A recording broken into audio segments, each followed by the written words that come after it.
Mercredi 15 mars, Hélène Ségara a accordé une interview au magazine Soir Mag.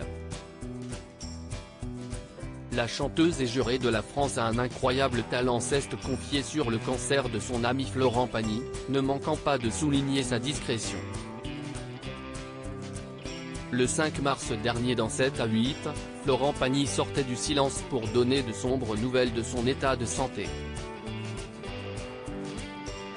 Le chanteur, qui se bat contre un cancer du poumon depuis de longs mois qui l'a notamment forcé à quitter son poste de juré de The Voice, a révélé que le risque de récidive était encore grand.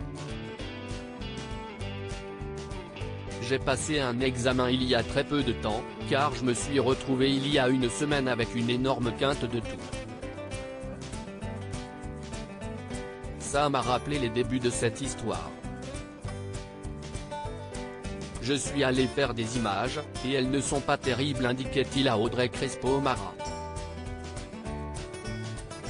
La journaliste n'a d'ailleurs pas manqué de souligner le caractère combatif de l'artiste.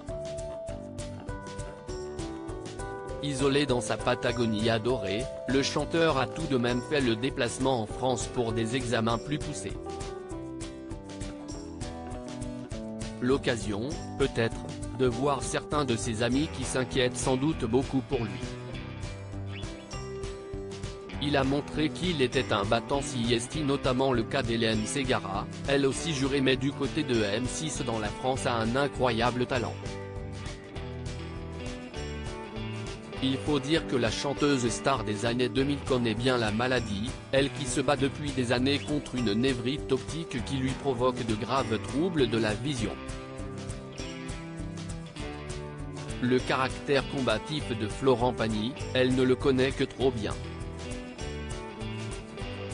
Il a géré ça dans la dignité la plus totale. Il ne s'est pas plaint. Il a montré qu'il était un battant et que ce genre de choses pouvait toucher tout le monde. Avec une telle approche, il donne aussi de l'espoir aux personnes qui mènent le même combat, explique-t-elle au cours d'une interview à Soir Mag. Hélène Ségara semble persuadée que son amie, avec qui elle avait partagé une saison de The Voice en tant que co-coach en 2014, a les moyens de sortir vainqueur de son combat, avec dignité mais aussi avec le sourire.